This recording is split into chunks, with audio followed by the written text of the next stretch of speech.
fasse son entrée.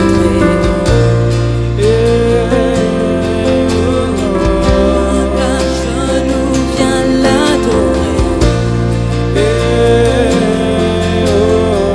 Son nom à jamais soit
j'aime tant, c'est le son des pans de sa robe quand il entre dans la pièce et quand nous prions dans nos chants, il voit notre foi.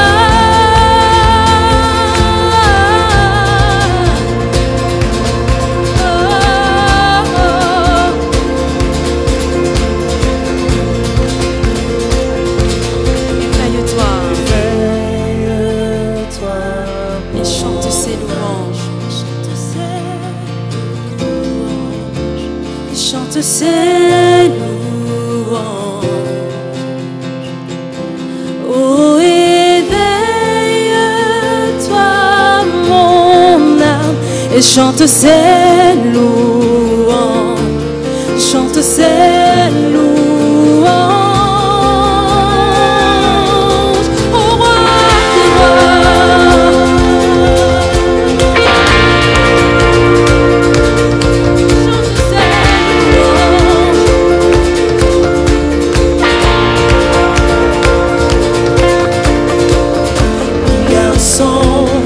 Change tout, le son de son église à genoux. Réveille-toi, oh toi qui dors, c'est l'heure de l'adorer. Réveille-toi, mon âme, chante ses louanges, chante ses louanges. Oh, éveille-toi, chante ses louanges, chante ses louanges, chante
ses louanges.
Et quand il agit, quand nous prions, où était un mur, se dresse un chemin, où ses promesses sont oui et amen.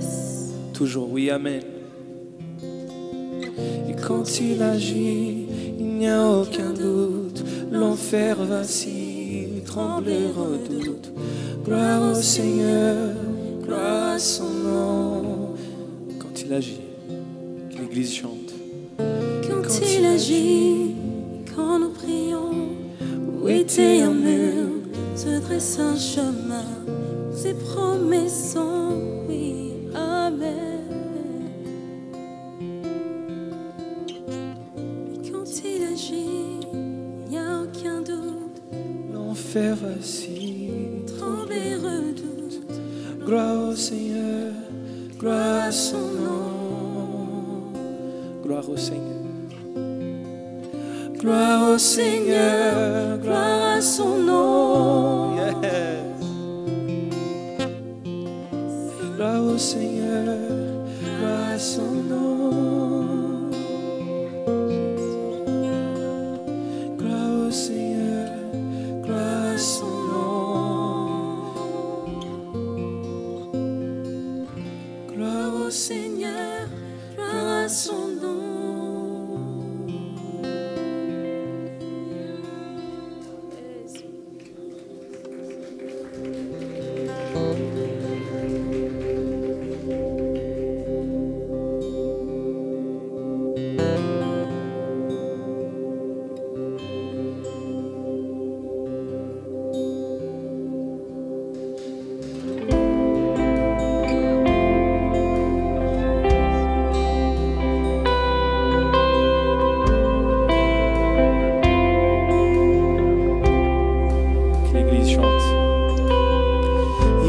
Grâce quand mon cœur traverse l'œuvre, une autre voix quand tout semble autour de moi. Mais quand je pense à la différence entre qui j'étais et qui je deviens, je sais que je ne serai jamais seul. Il était avec moi dans le feu. Chante Église. Il était présent dans la tempête, apaisant les mers. S'il m'arrive un jour d'oublier pour moi, viens à toi qui porte à ta main, pour secours à ma place. Il était avec moi dans le feu.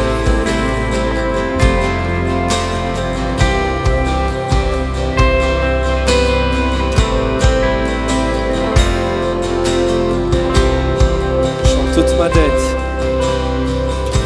ma dette à quitter, oui, à tout jamais. péché n'a plus aucun pouvoir sur moi. Déclare avec assurance, Église. Et s'il m'arrivait de retomber entre qui j'étais et qui je deviens, combien même je ne céderai pas à ce monde, car je sais au plus profond de moi, car il est là, car il est avec moi dans le feu.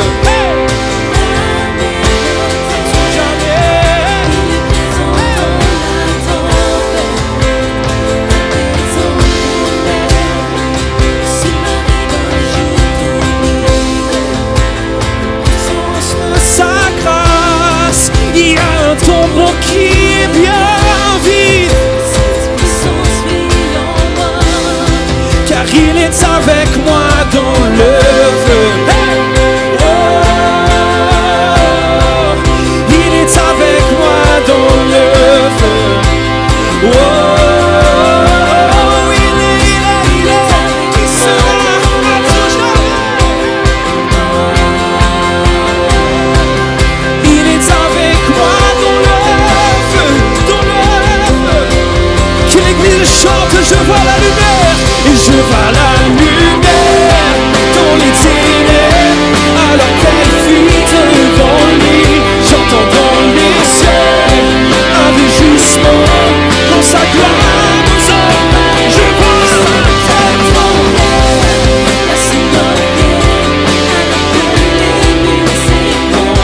rien ne peut nous séparer, rien ne peut nous séparer.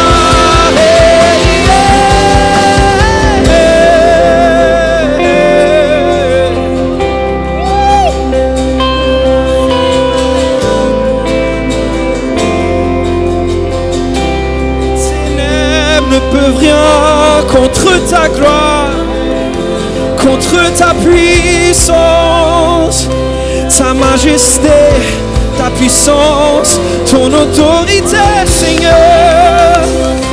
Hier, aujourd'hui et à jamais, l'autorité se repose sur tes épaules. Il n'y a aucun autre nom que l'Église chante.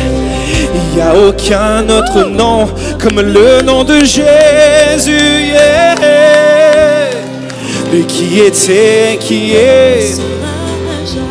Donc peu importe avec assurance. Donc peu importe ce qui adviendra, entre qui j'étais et qui je deviens, je sais que je ne serai jamais seul. et je sais au plus profond de moi, je sais que je ne serai jamais seul. Il sera avec moi dans le feu, là à mes côtés. Il sera présent dans la tempête, apaisant les mers. S'il m'arrive,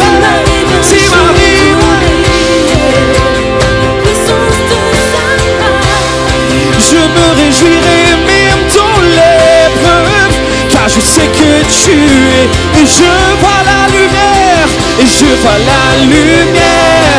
dans les ténèbres, alors qu'elle fuit devant lui.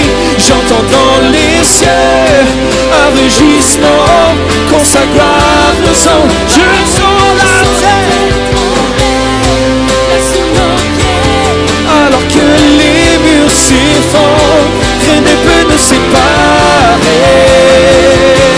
Je vois la lumière, je vois la lumière.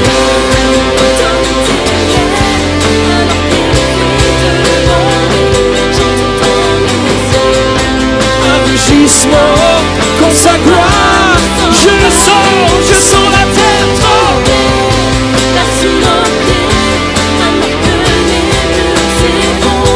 Rien ne peut nous séparer, rien ne peut nous séparer, rien ne peut nous séparer, rien ne peut nous séparer de son amour, rien ne peut nous séparer, non, non, de son amour, rien ne peut nous séparer de sa puissance, sa faveur. Rien ne peut nous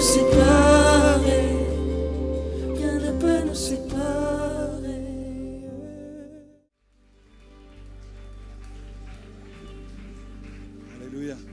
Alléluia. Est-ce qu'on peut acclamer le groupe d'Hillsong aussi pour leur merveilleuse prestation, le pasteur Laurent? Est-ce qu'on peut applaudir le pasteur Laurent aussi? Amen.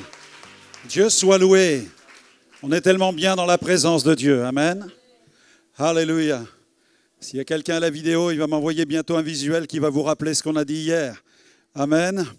On veut infuser la présence du Saint-Esprit. Vous avez vu qu'hier, j'ai évoqué nos amis mauriciens. Et vous savez, la Bible, elle dit qu'on prophétise imparfaitement. Et j'ai prié pour du mine frite, mais j'ai récolté aujourd'hui un saucisse rougail. Amen. Et j'avoue que le saucisse rougail, il était explosif. Il était explosif. Amen. Amen. On se régale dans la présence du Seigneur. Amen. Nous voulons recevoir la présence de Dieu, être ouverts à l'action du Saint-Esprit, à l'onction pénétrante, l'onction transformatrice du Saint-Esprit. Dis à ton voisin, je veux vivre une romance avec le Saint-Esprit. Amen.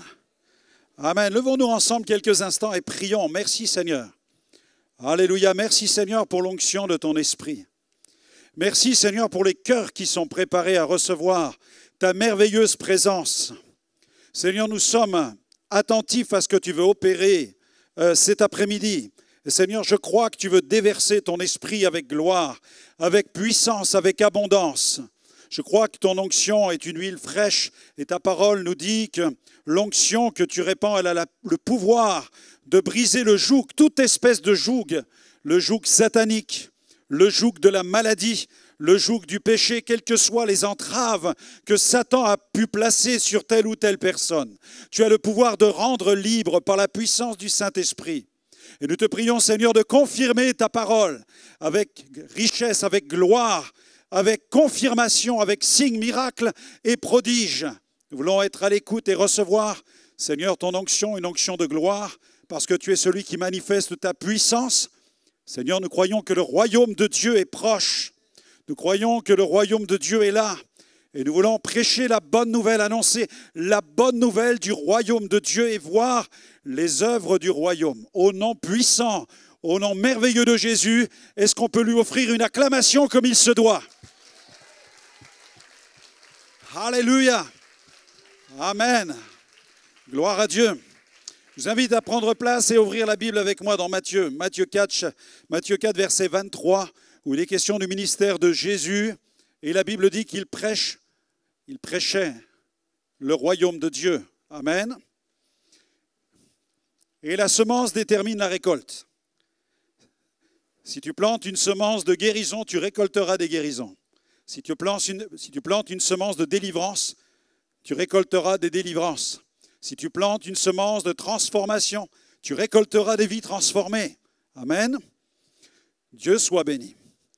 Pendant de nombreuses années, j'ai prêché ce qu'on appelle le message, l'évangile carré. Je ne sais pas si vous avez entendu parler de l'évangile carré ou l'évangile aux 4 angles.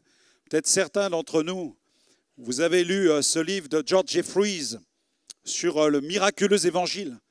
Et dans son livre, Jeffreys explique que l'évangile que nous devons prêcher, c'est l'évangile aux 4 angles. C'était l'évangile que prêchait Aimee Semple McPherson. C'est l'évangile que prêchait George Jeffreys, l'évangile que prêchait Douglas Scott et bien des revivalistes. Il prêchait Jésus sauve, Jésus guérit, Jésus libère et il baptise du Saint-Esprit. Et dans son ouvrage, il comparait ce message aux 4 murs d'une maison.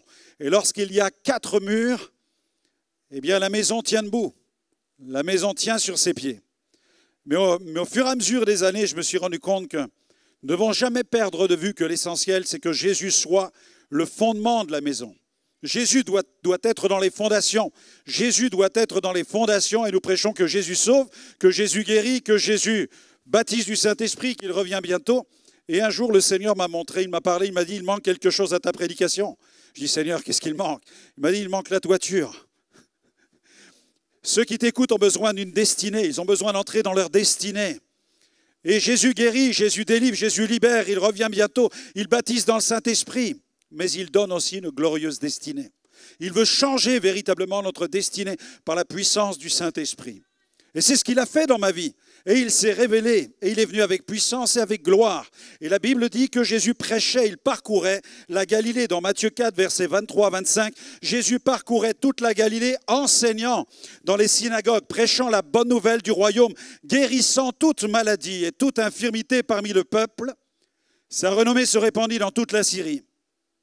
Et on lui amenait tous ceux qui souffraient de maladies, de douleurs, de divers genres, des démoniaques, des lunatiques, des paralytiques, et il les guérissait. Amen. Une grande foule le suivit de la Galilée, de la Décapole, de Jérusalem, de la Judée et d'au-delà du Jourdain.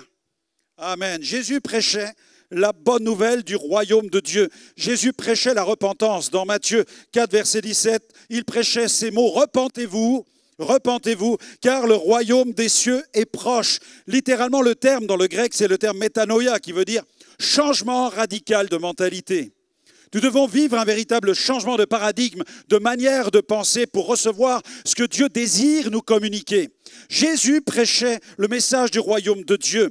Jésus prêchait le royaume des cieux est proche. Le royaume des cieux est proche. Dans d'autres versions, on peut lire le royaume des cieux s'est approché de vous.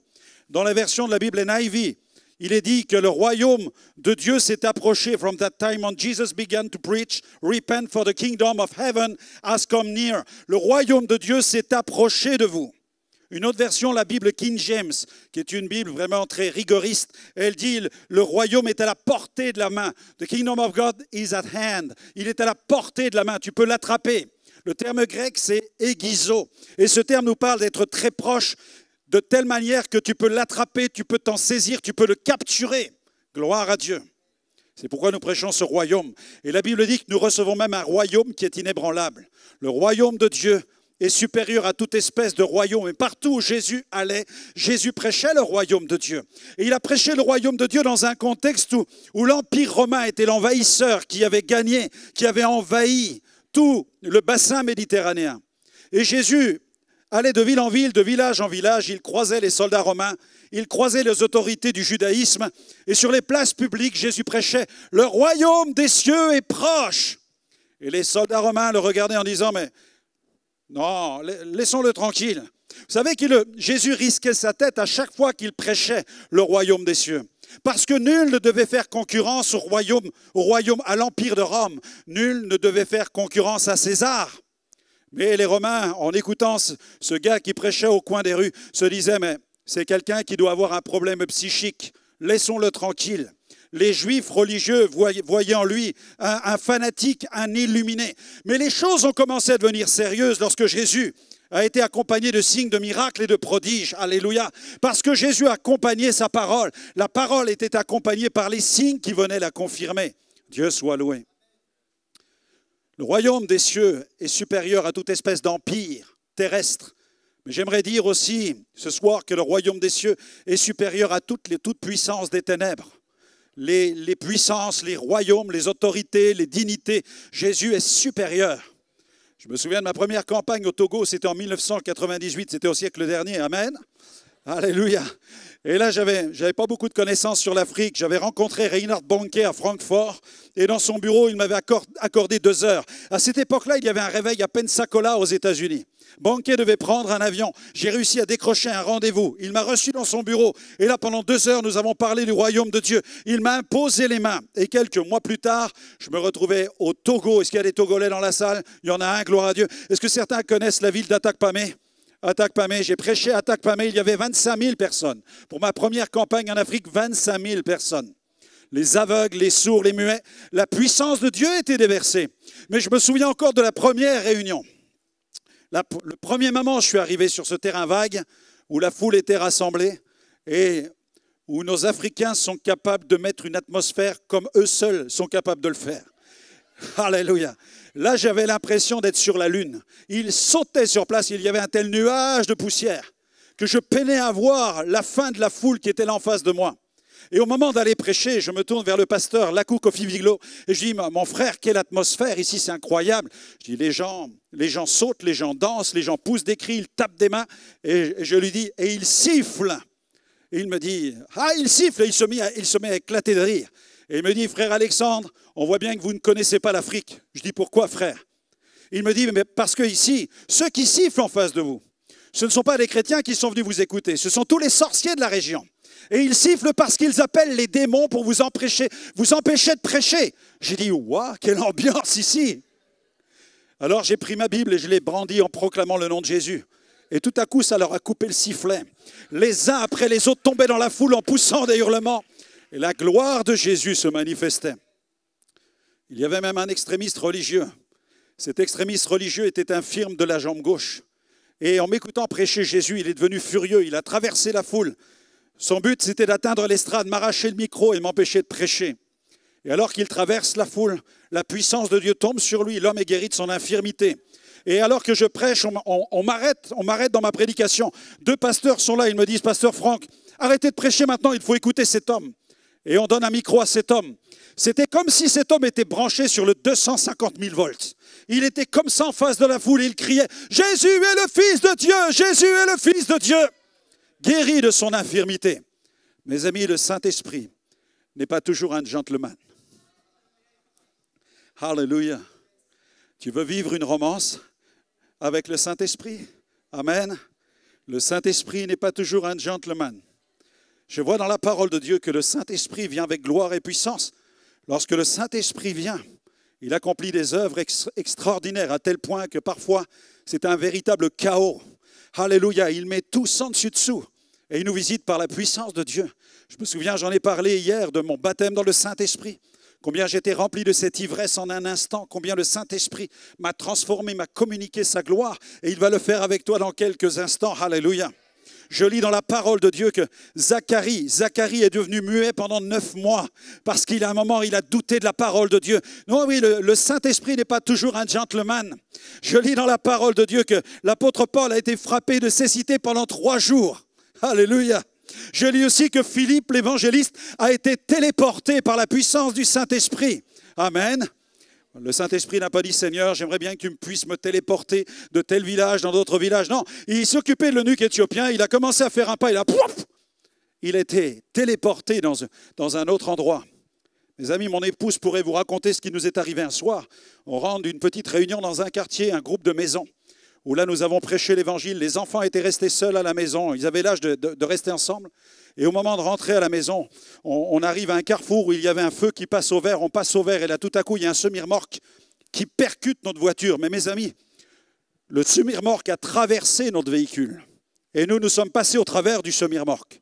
Nous avons vécu un phénomène surnaturel où Dieu a manifesté sa gloire.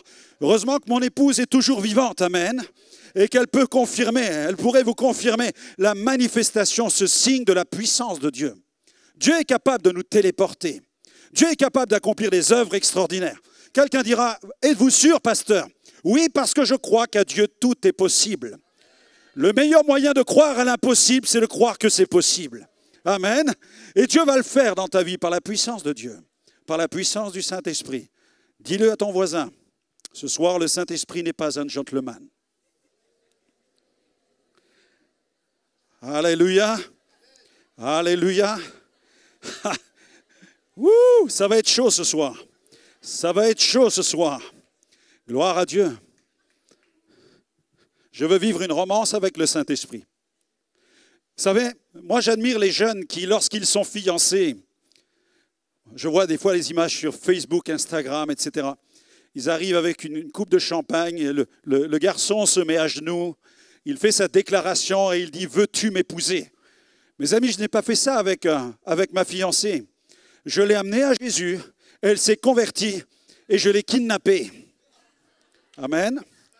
Alléluia. Le Saint-Esprit n'est pas toujours un gentleman. Amen. Et je crois que quand le Saint-Esprit entre dans un endroit comme dans la chambre haute, il ne passe pas devant chaque chrétien, il n'est pas passé devant chacun des 120 pour dire au premier, est-ce que tu es prêt à parler en d'autres langues selon que l'Esprit va te donner de t'exprimer? Les 120, de façon collective, tout à coup, ont été tellement saisis qu'ils se sont mis à parler en d'autres langues par la puissance de Dieu. Je me souviens d'une campagne en Argentine en 1998. J'étais invité pour l'anniversaire, je crois, des 90 ans du mouvement de Pentecôte qui avait été implanté pour la première fois dans ce pays. Et puis en arrivant dans cette communauté, j'apprends par le pasteur que l'église vient de traverser une tempête, qu'ils ont perdu plusieurs centaines de membres. C'était une méga church. Et l'église était marquée par cette épreuve. Et en arrivant pour prêcher, j'étais avec l'interprète qui était avec moi. Une dame nous croise sur les escaliers pour entrer dans l'église. Et elle discute avec l'interprète. Et elle découvre que je suis français. Et elle dit à l'interprète, « Ah bon, c'est lui ?» Et l'interprète dit, « Mais comment? Qu'est-ce que vous voulez dire ?» Et la dame lui dit, « Vous savez, ça fait 21 jours que je jeûne. Et dans ce moment de jeûne et prière, le Saint-Esprit m'a montré qu'il y allait avoir un réveil dans notre église cette semaine. » Alors, je ne vous dis pas la pression. J'étais à peine en train d'arriver. Et là, je monte les escaliers. Il y a une dame qui est en train de vous dire, il va y avoir un réveil dans cette église cette semaine. Alors, je prêche le lundi soir. Il y avait plusieurs centaines de personnes. Quelques dizaines répondent à l'appel. Juste quelques dizaines de personnes. Gloire à Dieu. Amen pour le salut. Le mardi, pareil, quelques dizaines répondent au Seigneur. Le mercredi, le jeudi, le vendredi. Et je me souviens de ce que cette dame a dit. Elle a parlé d'un réveil. Et dans mon cœur, quand je prêche, je cherche le réveil. Je me dis, Seigneur, je ne vois pas vraiment quelque chose de fracassant, quelque chose d'époustouflant. Je vois quelques âmes qui viennent à toi. Gloire à Dieu pour chaque âme qui vient à toi. Mais Seigneur, je ne vois pas quelque chose de probant, quelque chose qui défie ma raison et qui vient me bouleverser. Cette femme a parlé d'un réveil, je ne comprends pas.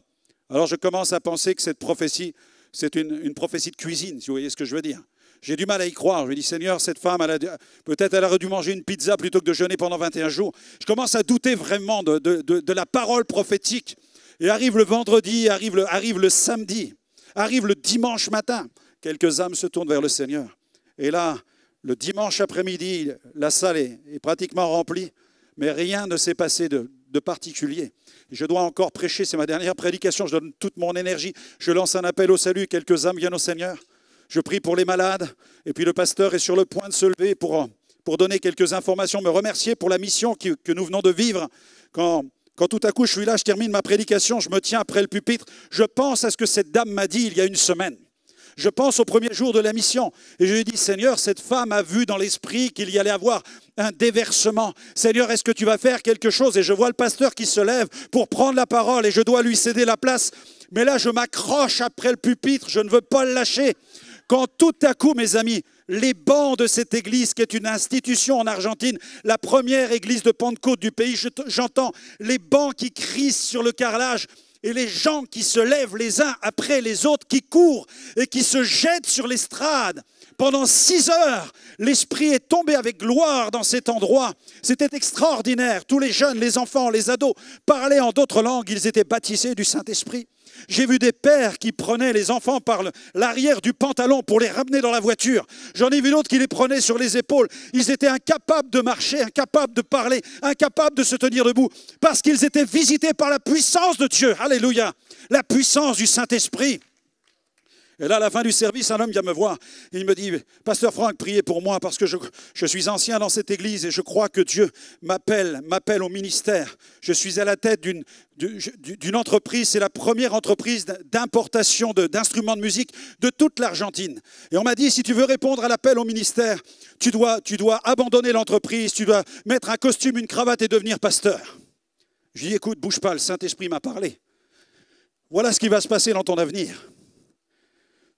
Dans quelque temps, tu devras quitter cette église. Tu vas garder ton entreprise. Tu vas devenir un millionnaire. Et avec cet argent, tu vas créer une fondation.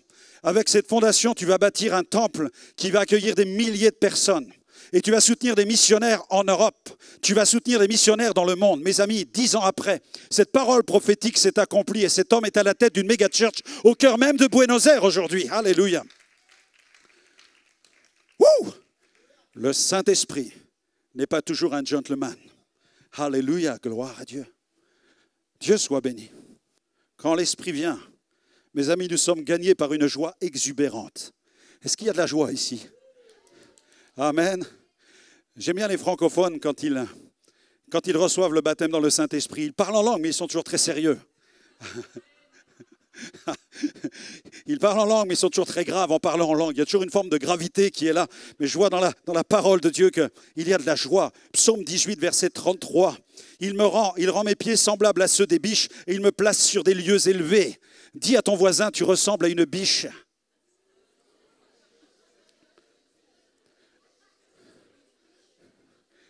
Non, mais je sens de l'incrédulité dans les yeux de plusieurs d'entre vous.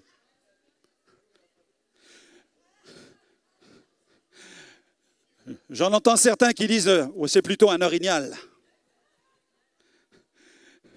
Il rend tes pieds semblables à ceux des biches. On a eu des conférences de réveil à Troyes dans le Gospel Vision Center il y a quelques semaines. Et là, il y avait un pasteur qui est arrivé, et vous savez, ça vient un petit peu de Belgique, de Suisse, de Luxembourg, de France. Et les gens viennent pour chercher la présence de Dieu, l'onction du Saint-Esprit. Il y avait un homme qui était habillé, costume, cravate, vraiment très serré et tout ça. Et c'était un serviteur de Dieu, un pasteur. Et quand l'Esprit de Dieu est tombé sur lui, il s'est levé, il est venu vers moi, il a commencé à danser avec moi dans la salle. Et tout le monde était là en train de rire. Et moi, je me retrouvais à faire un slow avec lui dans la salle. Je dis, qu'est-ce que c'est que cette affaire-là? Qu'est-ce qui se passe? Seigneur, tu as dit que je dois mettre ma dignité de côté, mais là, ça devient trop fort, Seigneur. C'était incroyable. Jean-Seb, il a vu ça de ses yeux. Tout le monde était mort de rire dans la salle. Cet homme était visité, rempli de l'esprit, et bon, il est tombé par terre. Et là, son ministère a connu une expansion incroyable. Dieu l'a transformé. Une joie exubérante. Quand l'Esprit vient, nous vivons la divine romance. Une romance avec le Saint-Esprit. Et dans une romance, il y a de la joie. Une joie qui est exubérante. Poussez vers l'Éternel les cris de joie, vous tous habitants de la terre, faites éclater votre allégresse et chantez. Est-ce que je peux entendre un cri d'allégresse? Alléluia. Quand l'Esprit vient, certains s'effondrent. Waouh! Ils sont submergés par l'onction. Alléluia. Je me souviens de cet homme en Belgique il y a quelques temps, où là, à chaque réunion, les gens étaient visités puissamment par la présence de Dieu. Et il y a un homme qui vient, qui est responsable de l'évangélisation, et il voit ce qui se passe sur le devant de l'estrade, et à la fin du service, il voit le pasteur, il dit, « Pasteur, je reviens demain dans cette réunion, mais il y a une chose qui est claire. Je m'assois au 6e ou 7e rang, je ne veux pas que ce gars me touche. Je ne veux pas que ce gars qui prêche, je ne veux pas qu'il me touche, je ne veux pas tomber par terre. » Et moi, je suis en train de prêcher le jour suivant. Je suis là en train d'annoncer l'évangile, je prêche la parole de Dieu, quand tout à coup, je vois un homme qui se lève, qui part en courant vers mon estrade. Il se jette sur les chaises, il tombe par terre, il parle en langue. Il est baptisé du Saint-Esprit, c'était cet homme-là. Le Seigneur est allé le chercher. Et après, il était tellement bouleversé, il a dit, mais j'étais là sur ma chaise et j'ai pris un coup de poing dans le dos. C'est comme une main qui m'a poussé et qui m'a dit, maintenant tu vas recevoir ma puissance. C'était l'action du Saint-Esprit, bien-aimé. Lorsque le Saint-Esprit vient, certains s'effondrent dans la présence de Dieu. J'aime beaucoup cette interview avec l'évangéliste Randy Clark. On le questionne sur ceux qui viennent dans les réunions et qui tombent par terre. Et c'est toujours la question, on lui pose la question, mais pourquoi certains, quand ils viennent sur le devant, ils tombent par terre? Et lui, il dit, j'ai fait toutes les études théologiques, j'ai un doctorat en théologie, etc., etc. Il dit, mais sa seule réponse est celle-ci, les gens tombent parce qu'ils n'arrivent pas à rester debout. C'est aussi simple que ça. Alors c'est vrai que je vois des gens qui tombent poliment. Il y en a qui tombent poliment devant le Seigneur, presque pour faire plaisir à l'évangéliste, vous voyez. Ils viennent devant vous, ils voient des gens tomber, ils vous regardent et ils font « Youhou ! Alléluia !» Ils tombent comme des plumes. Mais j'en vois d'autres, vous savez, on les touche à peine, poum, ils tombent comme du plomb. Ils sont comme foudroyés par la puissance de Dieu. Alléluia. C'est l'action pénétrante, l'action du Saint-Esprit qui vient nous rencontrer. Je vois dans la parole de Dieu qu'Ézéchiel, lui, a été saisi par Dieu. Je vois l'apôtre Jean qui est saisi par Dieu. Il tombe sur sa face. Un autre tombe aux pieds du Seigneur. Je vois Paul qui est comme terrassé. Je vois même Jésus qui, lorsqu'on vient pour l'arrêter, tout à coup, il va prononcer une parole. Il est face à ces soldats qui viennent mettre leurs mains sur lui. Et il dit, c'est moi. Et quand il dit, c'est moi, ils reculèrent et ils tombèrent par terre. Alors, je n'entrerai pas dans tous les débats de ceux qui disent que si tu tombes sur ta face, c'est que c'est de Dieu. Si tu tombes sur le dos, c'est que c'est du diable. Et si tu tombes vers Rome, c'est comme ça. Si tu tombes vers Jérusalem, c'est comme ça. Mais quand l'Esprit vient, mes amis, on est terrassé par la présence de Dieu. On est saisi par la puissance du Saint-Esprit. Gloire à Dieu. Alléluia. Quand le Saint-Esprit vient, certains expérimentent même des extases, des moments d'extase. Alléluia, je répandrai de mon esprit. C'est le thème de ces conférences, je répandrai de mon esprit. Et lorsque le Saint-Esprit vient, certains entrent dans des états d'extase. Ils vivent ce qu'on pourrait appeler une forme de carpet time. Ils sont sur le sol et là, ils sont visités par la présence de Dieu très profondément. Nous voyons dans ces moments-là eh bien, des gens être vivifiés, être visités. Ils sont comme out. J'ai vu encore il y a quelques semaines dans la conférence que nous avions des dizaines qui étaient saisis par la présence de Dieu. Mais là, vous avez beau parler avec eux, c'est off, ils sont en off. Vous pouvez parler avec eux, vous pouvez discuter avec eux, faire tout ce que vous voulez. Il n'y a personne qui répond. Pourquoi? Parce qu'ils sont dans un autre monde. Ils sont visités profondément par la puissance du Saint-Esprit. Et mes amis, dans ces moments-là, le Seigneur opère des guérisons intérieures. J'économise en tant que pasteur des dizaines et des dizaines d'entretiens, de visites à domicile, parce que dans le secret des cœurs, le Saint-Esprit fait une œuvre de guérison, de délivrance, de restauration, par sa puissance. Alléluia. Dieu soit loué. Quand le Saint-Esprit vient, il y a même des éclats de rire. Alléluia. Amen. Wouhou. Alléluia. Je prêchais dans l'est de la France, une petite communauté. Je démarre ma prédication et au moment où je démarre ma prédication, j'entends un rire qui monte sur le côté gauche de la salle. Et là, j'entends le rire qui monte, qui monte, qui monte. Et je jette un coup d'œil à droite et je vois une femme qui est comme ça en train de vouloir se retenir, mais c'est encore plus fort qu'elle, ça sort, ça sort. Le rire est en train de monter de plus en plus fort et à côté d'elle, il y a un homme qui pleure, qui pleure, qui pleure. Et la femme, elle rit, elle rit. Et moi, je me dis, mais qu'est-ce que j'ai à mon pantalon? Je regarde un peu et je ne sais plus ce que je dois prêcher. Je suis perdu dans ma prédication. Je regarde, peut-être que j'ai un défaut à mon veston, un défaut à mon pantalon. Je fouille un petit peu partout. Je me dis, mais pourquoi elle rit? Elle est en train de se fiche carrément de moi. Elle est en train de rire, mais rire aux éclats. Toute la prédication, elle rit aux éclats. Je crois que c'était l'une des pires prédications de mon ministère. Et à la fin, je lance un appel, mes amis. Seules 2 personnes répondent, l'homme et la femme. Les 2 viennent sur le devant. Et puis, la femme éclate de rire face à moi. Et l'homme, il pleure, il pleure. Mais je dis, vous allez m'expliquer ce qui se passe? Et l'homme me dit, mais monsieur, c'est ma femme, c'est ma femme, c'est ma femme. Ah, si j'ai bien compris, vous êtes le mari, c'est ça. Il me dit, oui. Et il pleurait. Elle riait, elle riait. Mais je dis, dites-moi, qu'est-ce qui se passe? Est-ce que j'ai un problème? Il dit, non, ce n'est pas vous qui avez un problème. Ma femme est suivie par des spécialistes depuis tellement d'années pour une lourde dépression. Regardez, elle rit. Elle dit, c'est pourquoi je pleure. Alléluia. Eh, mes amis, quelques mois plus tard, le pasteur m'invitait à aller plonger dans les eaux du baptême. Dieu soit loué. Lorsque le Saint-Esprit vient, il y a des moments de rire. Luc 6, 21. Heureux vous qui avez faim maintenant, car vous serez rassasiés. Heureux vous qui pleurez maintenant, car vous serez dans la joie. La King James nous dit, you shall laugh, vous allez rire.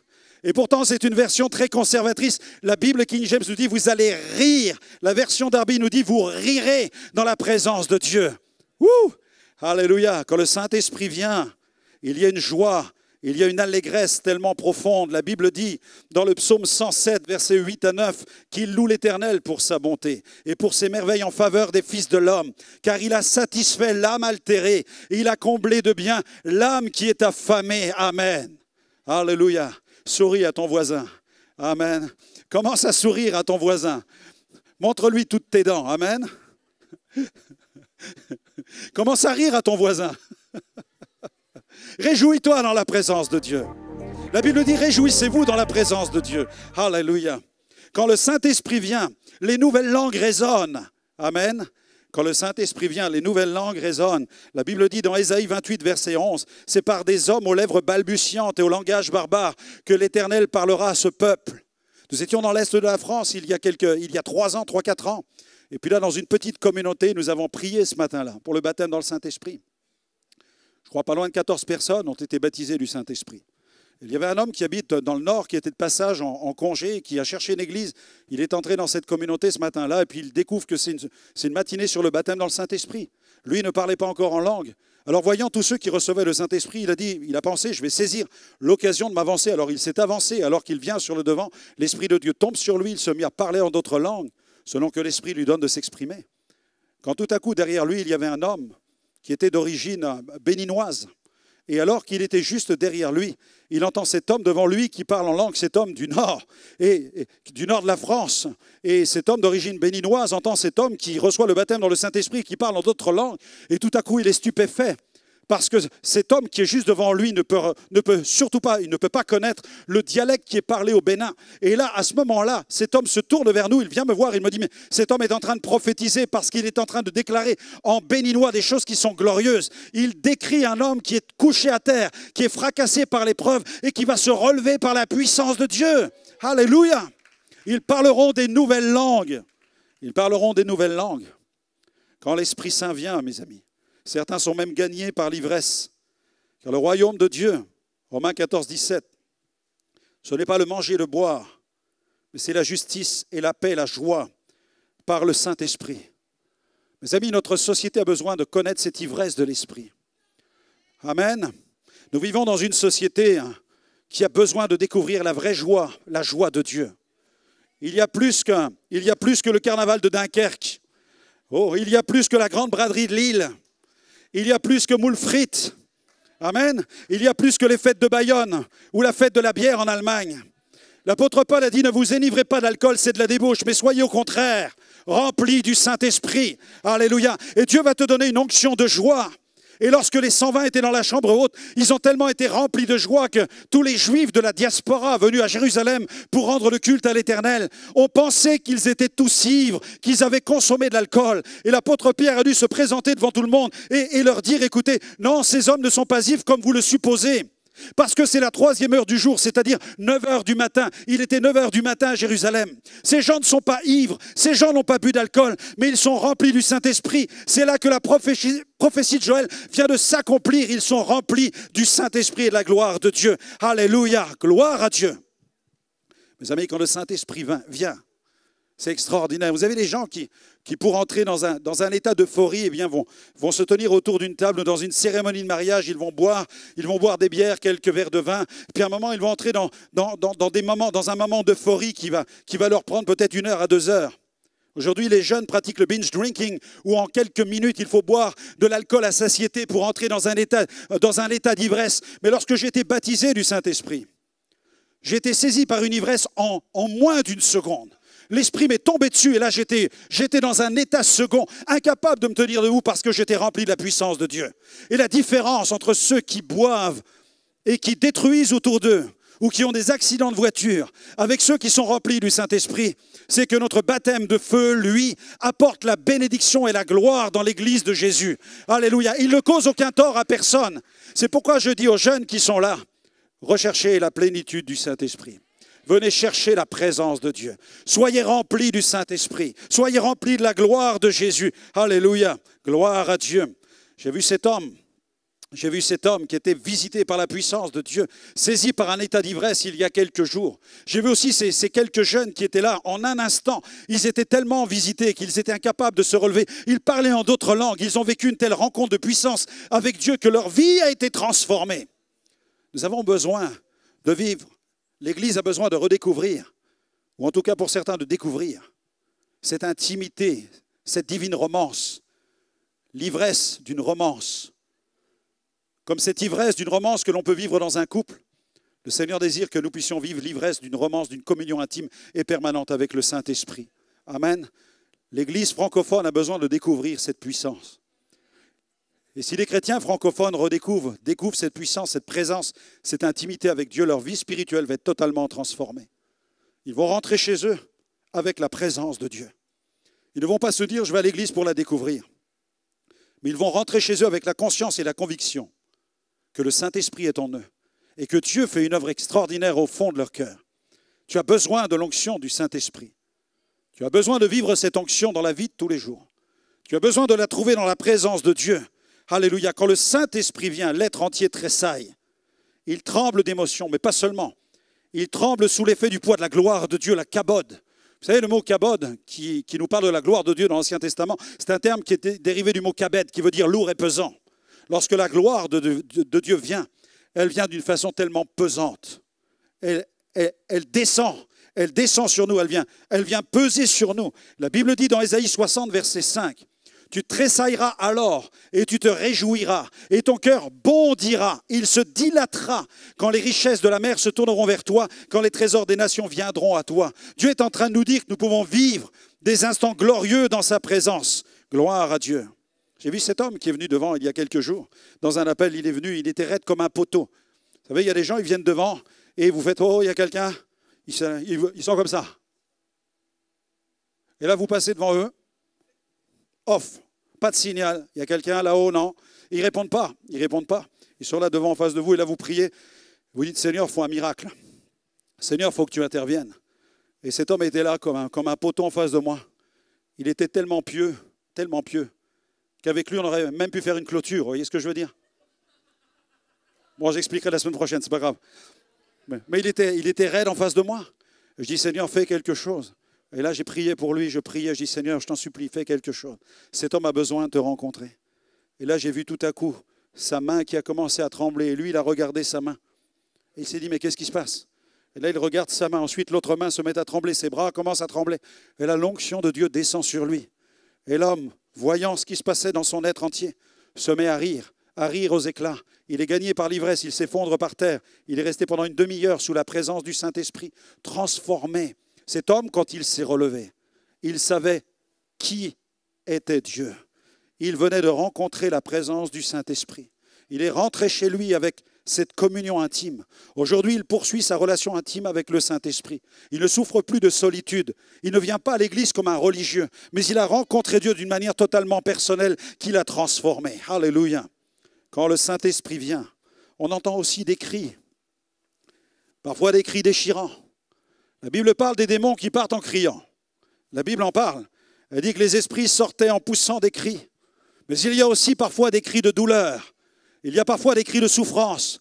Il y a parfois des vieilles blessures qui remontent à la surface lorsque le Saint-Esprit vient et qu'il commence à opérer à l'intérieur du cœur de la personne et accomplir ce qu'aucun être humain, aucun spécialiste en matière de psychologie n'est capable d'accomplir. Et je bénis Dieu pour les psychologues, je bénis Dieu pour les médecins qui s'évertuent à essayer de réparer l'âme humaine. Mais je bénis Dieu lorsque le Saint-Esprit s'introduit dans l'âme d'une personne et il va opérer la guérison. Il vient soigner les blessures et les traumas du passé par la puissance du Saint-Esprit. Tu as vécu des traumatismes? Apporte-les au Saint-Esprit. Le Saint-Esprit va venir en toi. Il va s'occuper de ton âme et de ton cœur. La Bible dit, et Jésus l'a dit, qu'il était oint du Saint-Esprit pour guérir ceux qui ont le cœur brisé. Mes amis, là, la religion n'a pas de puissance. La religion, le formalisme n'a pas de puissance. Le formalisme n'aide personne. Lorsque des gens viennent dans une église, même si cette église est évangélique, pentecôtiste et tout ce que vous voulez, s'il n'y a pas la puissance du Saint-Esprit, rien ne se fera. Le formalisme n'a pas de puissance. Certaines églises sont tellement ordonnées qu'elles le sont comme le sont les cimetières. Il n'y a pas plus ordonné. Il n'y a pas plus ordre et bienséance qu'un cimetière. Mais lorsque vient le Saint-Esprit, c'est l'ordre divin qui s'impose. Alléluia. Et nous avons besoin d'une visitation de Dieu. George Whitefield a vu la gloire de Dieu. Jonathan Edwards a vu la gloire de Dieu. Charles Finney a vu la gloire de Dieu. Wigglesworth a vu la gloire de Dieu. Aimé Simple McPherson a vu la gloire de Dieu. Charles Parham a vu la gloire de Dieu. Tous ces revivalistes du passé étaient saisis par la gloire de Dieu. Et nous avons besoin de la voir ce soir, dans la présence de son peuple. Il vient briser le joug, il vient renvoyer libres les opprimés. Il vient rendre la vue aux aveugles. Il vient faire marcher les boiteux. Il vient briser les chaînes du péché. Il vient expulser les démons. Il vient te guérir intérieurement par la puissance du Saint-Esprit. Alléluia. Quand l'Esprit Saint vient, des phénomènes se produisent. Amen. Alléluia. Il y a des phénomènes qui se produisent. J'aime beaucoup le Saint-Esprit avec l'apôtre Pierre, qui par son nombre accomplissait des miracles. Je pense à l'apôtre Paul qui exerçait son ministère et les gens appliquaient des mouchoirs sur son corps pour aller guérir des malades et faire partir les démons. Vous imaginez cela? Vous imaginez? Ce grand philosophe Tyrannus était tellement impressionné par le ministère de Paul qu'il avait mis même sa chaire d'enseignement. Il l'avait mise à la disposition de Paul pour qu'il puisse enseigner la pneumatologie, puisque Paul était un homme rempli du Saint-Esprit et il prêchait sur le Saint-Esprit. Il enseignait concernant les choses du royaume de Dieu. Amen. Dieu peut faire des œuvres extraordinaires. Dieu est capable d'accomplir des choses prodigieuses. Vous savez, quand je suis allé au Togo en 1998, cette campagne a duré une semaine, on a vu des miracles incroyables.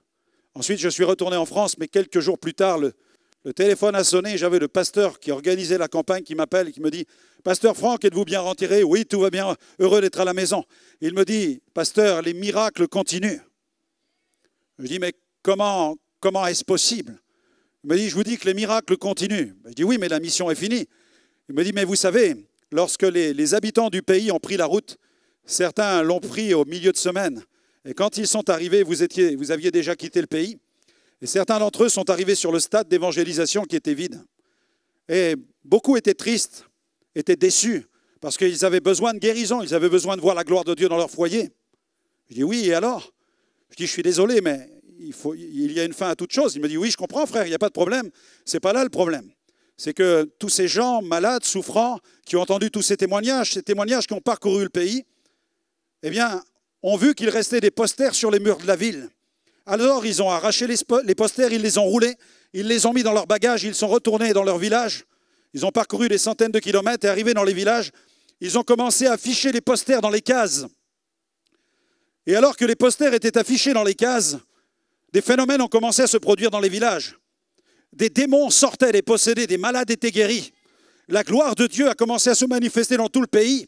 Et comme les villages étaient saisis de crainte par rapport à tous ces phénomènes, ils ont dû faire appel à des pasteurs pour qu'ils puissent comprendre ce qui était en train de se passer dans le village. Et les pasteurs sont arrivés. Et quand ils sont entrés dans les cases, ils ont découvert les posters. Et ils ont compris pourquoi l'onction de Dieu se répandait. Alors, vous savez ce qu'ont fait les pasteurs? Ils ont pris les posters, ils les ont roulés, ils les ont repris et ils ont annoncé Jésus. Amen. Gloire à Dieu. Les mouchoirs de Paul indiquaient une seule direction, la personne de Jésus. L'ombre de Pierre indiquait une seule direction, la personne de Jésus. Les signes de Dieu pointent dans une seule direction, la personne de Jésus. Et dans chacun de ces villages, des groupes de maisons, des communautés ont été implantés, simplement parce qu'il y a eu des signes, des miracles et des prodiges. Amen. Et nous prions que la gloire de Dieu se manifeste. Il y a 3 ans, je me trouvais en Belgique dans une conférence sur le réveil. Et puis là, pendant l'appel, les gens étaient sur le devant et je m'approche devant un homme et je vois cet homme. Il était ruisselant de sueur, ruisselant. Et j'essaye de parler avec lui. Et l'homme ne disait qu'une seule chose. Il disait « mes chaussures, mes chaussures ». Alors je dis « monsieur, ça va, j'aimerais bien prier pour vous ». Il était là en face de moi. « Mes chaussures, mes chaussures ». Alors je regarde ses chaussures, je dis « oui, ses chaussures ». Et l'homme continuait, ruisselant de sueur. Je dis « monsieur, vos chaussures, oui. Qu'est-ce qui se passe avec vos chaussures ?» Et là, en larmes, vraiment trempé, il me dit « j'ai traversé mes chaussures ». Je dis « vous avez traversé vos chaussures ». Et je découvre que les chaussures de cet homme n'ont plus de semelles. Je dis « mais comment peut-on marcher avec des chaussures sans semelles ?» Et l'homme me dit « je suis policier. Et je suis allé remplacer mes chaussures. Aujourd'hui, elles sont toutes neuves. J'avais un bon pour remplacer mes chaussures. Et je suis revenu à Dieu parce que j'ai appris qu'il y avait une réunion de réveil. Donc je suis venu pour chercher la face de Dieu. Et il est là, il se trouve face de moi, il me dit « mais monsieur, mes chaussures, je vous jure, je vous promets, elles étaient neuves. Quand on me les a remises entre les mains aujourd'hui, elles étaient neuves. » Et il me dit « mais regardez, je suis là dans la présence de Dieu, mais mes chaussures ont fondu dans la présence de Dieu. » Je dis « monsieur, vous êtes sur une terre sainte. Dieu est en train de vous rencontrer. Dieu veut vous transformer. » Et l'homme est tombé dans la présence de Dieu. Et il est revenu à Dieu parce qu'il était témoin d'une manifestation d'un prodige, d'une manifestation de la gloire de Dieu. Alléluia. Dieu soit béni pour l'ombre de Pierre. Dieu soit béni pour les mouchoirs de Paul. Mais Dieu veut faire des choses nouvelles. Dieu est capable de faire des choses toutes nouvelles dans sa présence. Alléluia. Lorsque le Saint-Esprit vient, des prodiges s'accomplissent. Et dernier point, quand le Saint-Esprit vient, des cœurs se prosternent et se convertissent. Je vois cet homme qui était possédé, le possédé de Gadara. Il était rempli de centaines de milliers de démons. Et lorsque Jésus est venu, cet homme s'est précipité vers Jésus. Alors que les démons le possédaient, le torturaient, le molestaient, le maltraitaient. Vous savez ce qu'a fait cet homme? Il s'est prosterné. Certains disent parfois, les démons l'ont jeté par terre. Non, ce n'est pas les démons. Non, il s'est prosterné. Écoutez-moi bien, quelqu'un qui se prosterne, c'est quelqu'un qui reconnaît l'autorité de la personne qui est en face de lui. Et cet homme a reconnu l'autorité de Jésus. Et c'est à partir de ce moment où il s'est prosterné que Jésus a réprimé les démons et que les démons sont partis et que toute emprise satanique a cessé parce que cet homme a reconnu l'autorité, la royauté, la suprématie de Jésus sur tout l'empire des ténèbres. Alléluia. Il y a des choses qui ne partiront de ta vie qu'à partir du seul moment où tu vas accepter Jésus comme roi des rois et comme Seigneur des seigneurs. Il y a des choses qui ne vont te lâcher qu'à partir du moment où tu vas rendre à Jésus la place qui lui appartient. La première place. Il est le roi des rois, il est le Seigneur des seigneurs. Il n'est pas un Dieu de deuxième classe, il est le Dieu de la première classe. Alléluia. Il veut être le premier dans ta vie. Et j'aimerais qu'on puisse prier maintenant. Parce que le Saint-Esprit n'est pas toujours un gentleman. Mais quand il vient, il brise les chaînes, il renvoie libre les opprimés, il fait le ménage au milieu de son peuple, il produit un renouveau puissant, il baptise du Saint-Esprit et de feu. Amen. Je préfère une salle d'accouchement qu'un cimetière, non? Amen. Dieu soit béni pour les salles d'accouchement. Alléluia. Parce que là, ça crie, c'est spécial, mais il y a des enfants qui arrivent au monde et qui poussent des cris. Alléluia. Et l'Église doit devenir une salle d'accouchement. L'Église doit devenir un endroit où il y a du mouvement, où la gloire de Dieu se manifeste, où des hommes et des femmes passent du royaume des ténèbres à son admirable lumière. J'aimerais qu'on se lève ensemble maintenant. Et je vous invite à venir sur le devant. Nous allons prier pour que le Saint-Esprit vienne infuser dans votre cœur, que l'onction de Dieu vienne et vous remplisse de la gloire de Dieu. Amen. Je vous invite à vous avancer pendant que le groupe va nous conduire dans un temps de célébration. C'est le moment de recevoir, de vivre une romance, une divine romance avec le Saint-Esprit. Alléluia. Gloire à Dieu. Gloire à Dieu.